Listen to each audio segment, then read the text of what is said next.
In this problem, you're standing on a bridge above some water. You're going to throw a rock, but you're going to throw the rock three different ways. You're going to throw it downward, you're going to throw it out, and you're going to throw it up. You're 12 meters above the water, and we want to know how fast will the rock be going when it hits the ground below. We're going to use conservation of energy to solve this.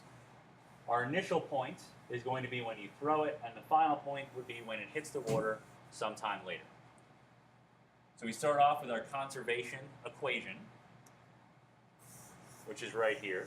And we're going to cancel out anything that we know the rock does or does not have at any initial point in time. So the initial, right here, it's way up in the air, it's 12 meters above, where it's going to be sometime later, so it's going to have potential energy due to gravity, and it's moving 20 meters per second no matter which way we throw it, so it's going to have kinetic.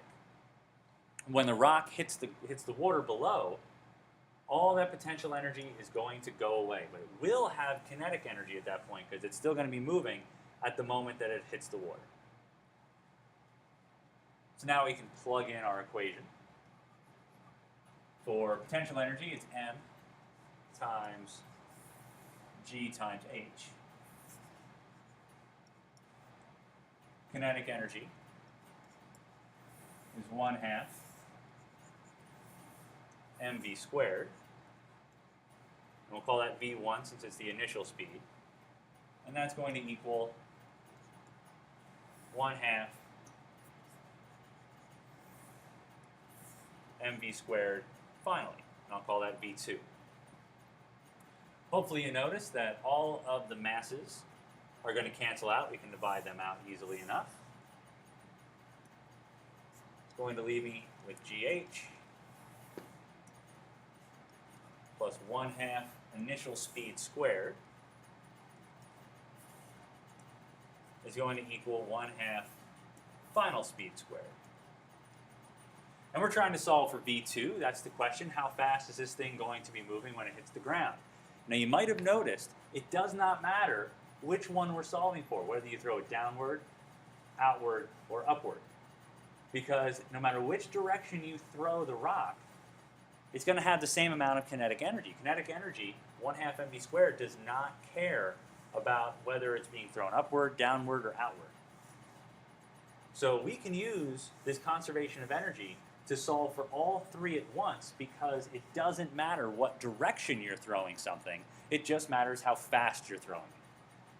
So once we solve this, we don't have to solve the same problem 3 times because it's going to be the exact same equation all 3 times. We just have to do it once, and we'll know it's going to hit the ground with the same speed every time. So now I'm going to rearrange this equation for V2. All I have to do is divide by the half, and then take the square root. Well, dividing by half is like multiplying by 2. So what that's going to get me over here on the left is 2 GH. Realized I forgot to change my color in the previous one. That H should be green. Plus 2 times 1/2 V1 squared. And that's going to equal V2 squared, but I don't want V2 squared. I just want V2, so I take the square root of all of that. And you might say, why is there a 2 in both terms? Because I have to distribute it to both terms. If you're going to multiply this whole side by 2, each term is going to get the 2. And hopefully you notice that the 2 here and the 1/2 here, they're just going to cancel each other out. They're going to go away. So now I'm going to rewrite the equation a little bit cleaner, a little bit neater, and what I'm going to get is 2 GH plus V1 squared, all under a square root, is going to get me V2. When I plug in my numbers, I get 2 times 9.8 meters per second squared times the height, which is 12 meters, plus V1 squared, which we know is 20 meters per second,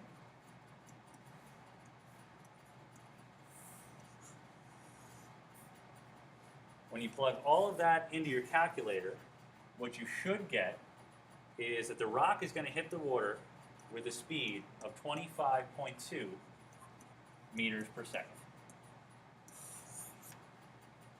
The direction of the rock hitting the water might be a little bit different. If you throw it up or down, it's going to land in the water straight down. If you throw it out, that speed is going to be at a bit of an angle, but it didn't ask for the direction, just asked for how fast is it going to be going, and it doesn't matter if you throw it up, down, or out.